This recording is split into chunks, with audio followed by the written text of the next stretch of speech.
This is London Real. I am Brian Rose. My guest today is Gene Hsu, recent graduate of our Broadcast Yourself Accelerator. Welcome to the show. Thank you, Brian. So excited to be here.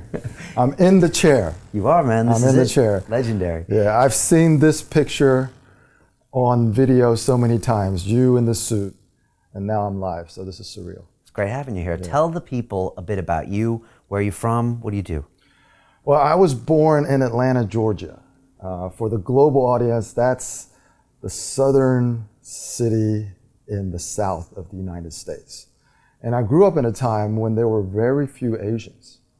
From kindergarten through like 10th grade, there was not another Asian person in my entire school. So that's the environment in which I grew up. And I was an only child. And my parents, my father's a professor in physics. He took a one-year sabbatical when I was in the 3rd grade, and he went to Taiwan to teach physics. So I was taken out of the school system and I was dropped into the school system in Taiwan. And back then I hated it because you didn't want to leave your childhood friends, you don't want to leave your classmates, and you definitely didn't want to go to a foreign country. I mean, Taiwan to me was a foreign country. And I was put into the school system and I learned how to speak Mandarin Chinese. And fast forward to today, and this is what I specialize in. I've been working in Asia and China for the last 20 years as somebody who's fluent in Mandarin Chinese, which really helps me understand the nuances of why most foreigners find it so difficult to succeed in China. I mean, maybe they have products and technologies that work really well and that the Chinese really want, but ultimately the personal relationships that they develop with other Chinese people, and especially with the people that report directly to them, it's just they don't understand how the Chinese people think. And that's become my area of expertise, helping executives navigate the complexities of doing business in China, but generally in all foreign cultures where the value systems are different, the language is different, the culture is different, what people care about is different. And you know, that's the interesting about this class. You have such a global audience that I'm meeting all my classmates here and everybody comes from a different country. Everybody comes from a different country. Everybody has a different value system and a reason for broadcasting. But you've been able to find this kind of common bond that brings people together and gives them additional motivation to do more. So that's what's really great about this course. I mean, I've taken other master classes where you can engage with people in chat, but you don't have the live calls. You don't break them up into teams, and you don't have that personal connection. I mean, I don't think you invented an accountability doc, but the accountability doc isn't what keeps you accountable. It's your connection with other people. For some people is, I don't want to let other people down. For some people, it's embarrassing if I don't do my work. But you know, everybody has a different reason. But I think the overarching thing is the human connection keeps you moving and keeps you moving forward. And that was the hardest part for me because I've been living in China, in Shanghai, for like the last 7 years. And then last year, I decided that it's time to come back to the US. So I quit my business in China. I was a cross-cultural performance trainer, coach, and consultant. I taught classes, I ran workshops and events. My wife was employed, and both of us literally just decided that there's no perfect time to move back. Either we do it or we just wait, and we'll never get back to the US. So we just decided we're going back to the US, and we packed our bags. So literally, we've been living in Shanghai for 7 years. And we came back basically with just 2 suitcases. Because when we went over there, I went over to China as an expat. That means business class, full relocation, you know, you got the company car and everything. And when we came back, I had already started doing my own thing. So I was a bootstrapped entrepreneur. We basically came back with just 2 suitcases, 2 carry-ons, and that's it. And one of my suitcases was a guitar. So I essentially only had 1 suitcase of personal effects. We moved back to the US, we're both technically unemployed. And we just started our lives again last year. And so why take this course now? Why decide to start broadcasting? Well, it's a combination of things, but you have to keep in mind the context. So when I was doing everything in Shanghai, there's no Facebook, there's no YouTube, there's no Instagram, there's no Snapchat. Anything connected with social media except for LinkedIn is blocked in China. Okay, so I had not been on Facebook for 7 years. And when I came back to the US and I started thinking, well, how am I going to meet people and make business connections, even personal connections in general? So the first thing I did was, the only thing I knew was hosting events. So I rented a desk at WeWork and started making connections. And all the people that you talk about now as influencers and people that everybody knows, I had never heard of them. I mean, somebody says, oh, you should probably listen to Gary Vaynerchuk. I was like, who? I never heard of Gary Vaynerchuk. I mean, who the hell is that? I had no idea. Yeah. Because I wasn't watching YouTube videos. I wasn't on Facebook. I wasn't doing all this. Okay. And I started off hosting events, but you can only build so big of an audience if you're doing it all organically. You know, there's no online to offline. There's no O2O. For me, it was just events.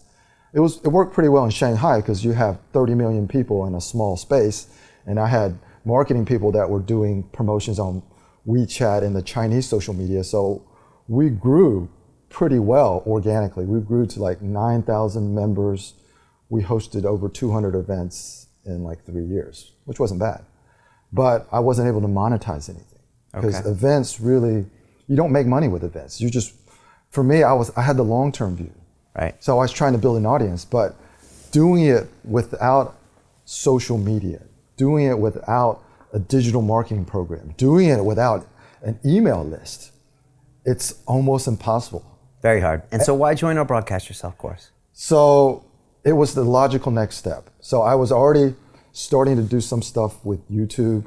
I had already actually launched a free online course called China Business 101 and 7 Common Engagements. But through the limited following that I had, it was promoted through all my social media channels. I had less than 30 people registered for a free course that I spent 2 months developing. You know, recording videos, editing them on iMovie and putting it out myself with PowerPoint animation, all that stuff. And it was a free course and I had less than 30 people sign up. And then somebody had sent me a video of yours. So I got on your mailing list and I joined your workshop challenge, the 5-day challenge, the free thing. Okay. And from that, I interviewed my first guest. Yeah, I think I remember this. Yeah, I interviewed my first guest, and then you did the live coaching call where it was kind of like the final, do you want to join me and take it to the next level, and we'll walk you step by step through 8 weeks. And I was like, this is it. Because it's not just having a podcast on YouTube or a podcast on iTunes, it's getting out of what you call resistance, but me being aware that I'm not comfortable in front of a camera. I'm not comfortable recording myself. I'm actually really good live and unscripted in front of an audience when I'm the keynote speaker. But when I turn the camera on myself and I try to say something, it's awful. It's awful. In fact, it's everything that you described when you first began your journey, right? So I experienced it. It's almost like you were talking to me. That's why this is so weird. You don't know me, or you maybe know me a little bit now, but you don't know me, but I feel like I know you because I see you every day and I'm watching your videos. And you are exactly like you are when you're interviewing Gary Vaynerchuk. So I feel like I could be in a dream and I could wake up, but you know. You do know me. That's the thing. If you put out enough content when you broadcast, and you're going to know this really soon, is that they do know you. Yeah. That's the weird thing about this medium, you know, and they connect with you. Everything that you say is right on point. So I'm an executive coach. So I coach executives on how to do business in China. And I mentor a lot of people, a lot of students actually. And a lot of the things that we talk about aren't always directly related to business. They're related to life, and then how life ties into business and how you have to be consistent with who you are. And so the things that you talk about, it's not like I didn't know them before you said them, but you connected them together in a way that meant something to me. And so whenever you pay for something, so The full 8-week course obviously is not free, and it shouldn't be free. Once you pay for something and you're engaged with something, you kind of have an expectation of what's going to happen. And because I pride myself in kind of having a lot of awareness, including situational awareness and understanding the context of what people are selling and what they're doing. And when I decided to take this course, of course, I had a certain expectation. And this is one of the rare situations where I can say that you actually either met my expectations or you exceeded them. And I pay for other courses. I'm not going to name them here, but I pay for other digital marketing courses. And that's why initially, when you tried to get me through your email marketing to do the Business Accelerator, I said, well, I did the exact same thing last year. So I know all the concepts. I know about landing pages and autoresponders and lead magnets. I know about all that stuff. But having paid for that other course, I never really put my stuff together. Because putting your stuff together isn't just knowing the mechanics of what to do. Putting your stuff together is defining who you are, knowing who your audience is, and crafting a message that will resonate with them. And you had some success doing that.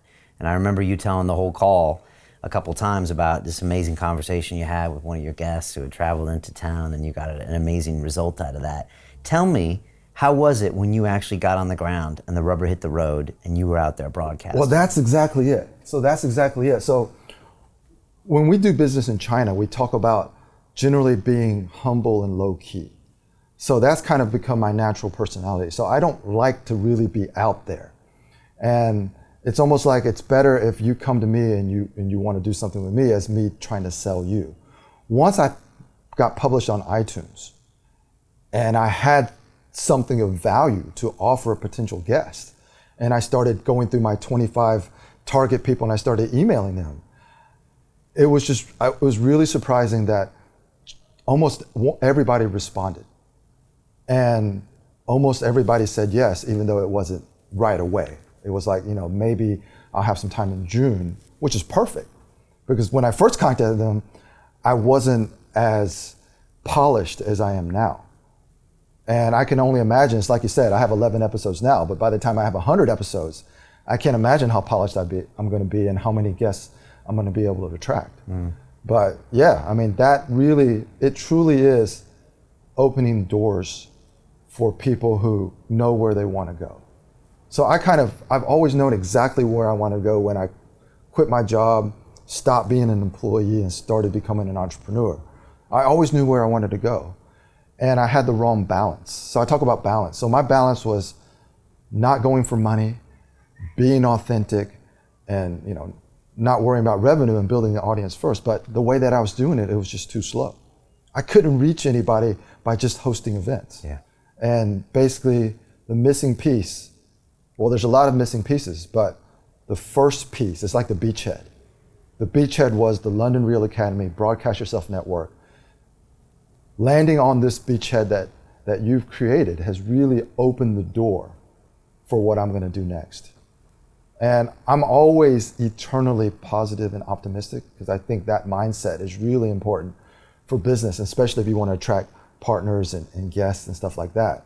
And it's, you can be optimistic with no plan and no vision, but now I'm optimistic and it's clear because I can see how it's like seeing the connections moving forward. When you look back, you can see how everything in your life connected to where you are today. And sometimes it's not so easy to see how these dots will connect into the future to get you where you want to go.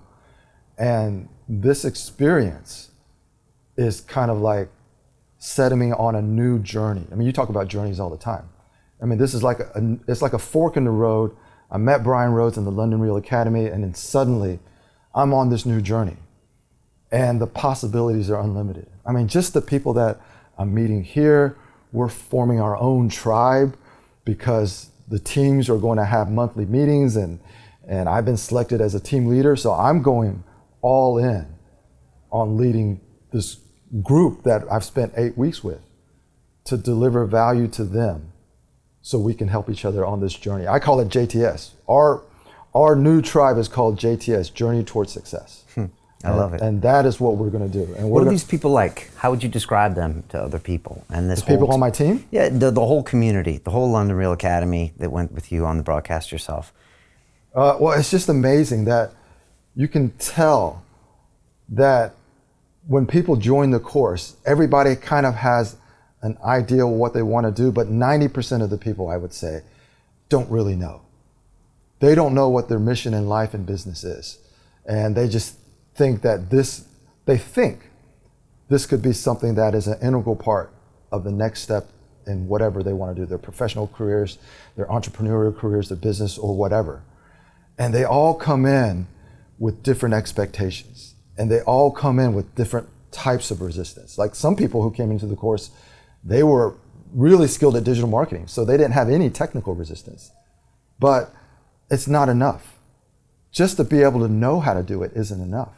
You still have to create something that other people care about, right? And I think that's the amazing thing that I've observed of what you've been able to do is you've been able to essentially create something from nothing.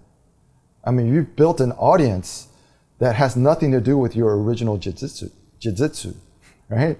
And now it's like you're leading people, you're inspiring people, and it's ultimately what you say. It's not, everybody says it, but you're one of the few people that I think really is genuinely changing people's lives. Thank you, Gene. I appreciate that. I actually didn't think at my age, because I'm your age, I actually didn't think another person I didn't know could have that big of an impact. Because I have my experience doing business all over the world, you know, and I thought that I'm pretty much, you know, it's like teaching an old dog new tricks.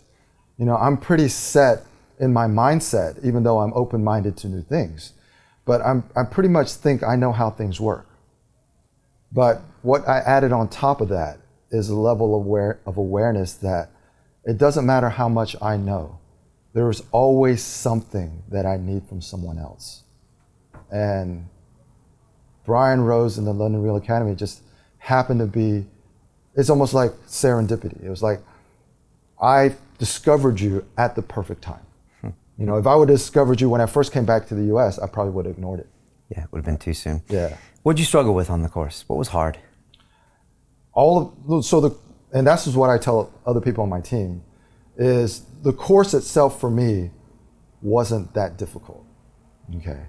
The part that I struggle with most is, I call it you call it extreme ownership, or somebody else calls it extreme ownership, and you interviewed them and now you're using that, which is great. That's probably the hardest thing for me, is because doing the work wasn't that difficult. Even helping my teammates get their work done and watching other people's videos, that's not hard. What's hard is doing the minimum amount to go green on the account doc isn't going to translate into a success. The only thing that's going to make me successful is what I do above and beyond what Brian Rose is pushing me to do. Because you can't take me that last mile. That's on me. And I realize that, and I'm aware of that. And I'm also aware that I wouldn't even have gotten that first mile if it wasn't for you. So that's why I'm so psyched to be here. I mean, this is great. I mean, just being here, having this conversation, I mean, I don't even need to talk about my business. I just want to have a conversation with you, and I'll be happy. What's it like meeting these people in person? Oh, it's great. Meeting these people in person, it's almost like we all kind of know each other because we've seen each other, we've talked to each other, we're in the group Zoom calls, and now seeing each other face to face, touching people, hugging people, having a more personal connection, that's an amazing experience. And the things that you talk about, so it's just for the audience. The things that you talk about, people are like, yeah. You're going to build these lifelong connections, and you're going to form these joint ventures that could become, $1 million partnerships. And you say it happens, but in the end, you're selling something. So I'm not selling anything, and what I want to do is I want to tell your audience that it does happen. Right? It may not happen to me, or it may happen to me, but that's irrelevant because I can see the connections around me. It's just the energy and the vibe that you talk about vibe all the time, right? And that vibe is, it's there. It's there. As an entrepreneur, working by yourself, it's lonely. right? So I paid for an office I didn't need at WeWork just to be with other like-minded people. But we were all on different journeys. We were all on different meetings. So I would have to host events, cater lunch or cater dinner just to get people to come chat with me, right? Mm-hmm. So with something like what you've put together, it's like you join this tribe and you join this community, and everybody, even though they come from such diverse backgrounds, everybody's on a similar mission. So it's easier to find where and how people should connect. Whereas if you're just finding people that you may want to interview and then you start following them and then you send them an email and you do this, you triangulate how you want to connect with them, those initial connections aren't very real. Mm-hmm. It's just like, okay, yeah, he may have some value, then you have to build that relationship over time, right? This accelerates that. Now, none of these people may be famous now, but who knows? I mean, there's a couple of people here that are already like #1 on their category in iTunes, right? Robert Bruce could be famous. I mean, he could be a Brian Roser or Gary Vee in 3 years. Who knows? Yeah, it's right? exciting, right? Yeah, And same with you. Yeah. So, and so, tell me, what does your show look like in 12 months? What's going on? What's the vibe? What are you doing? What does it feel like?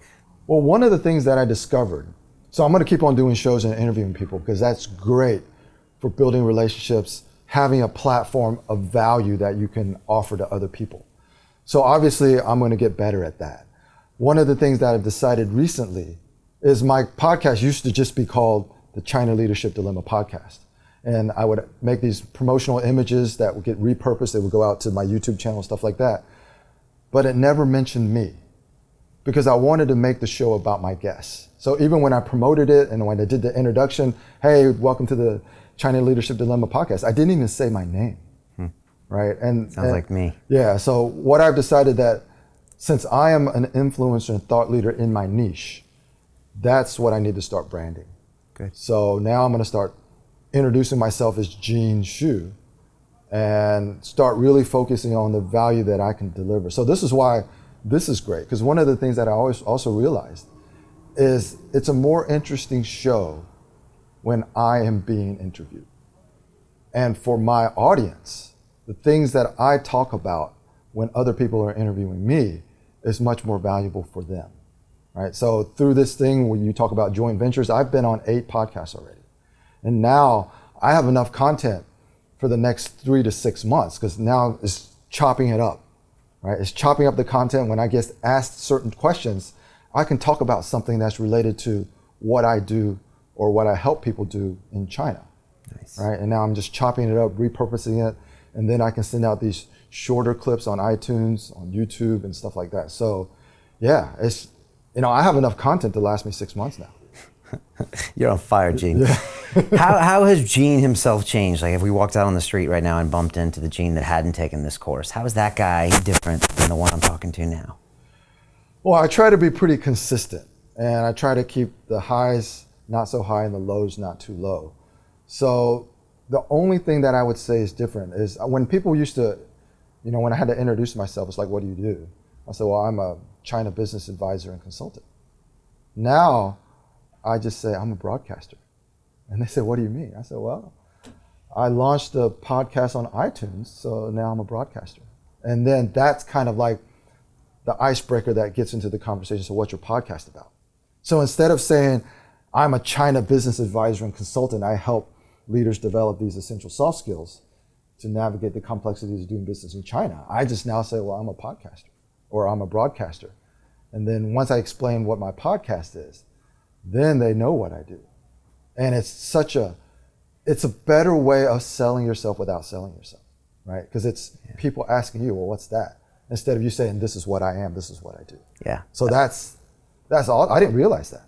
In fact, I didn't even realize that until you just asked me. That's a hook, as we would say. Yeah. That means they're like, oh, wow, tell me more, tell me more, tell me more. Yeah. As opposed to, oh, that's nice. Right. So these are subtleties and nuances that people don't realize how important they are. It's like having people's attention. You have people's attention for like 3 seconds, right?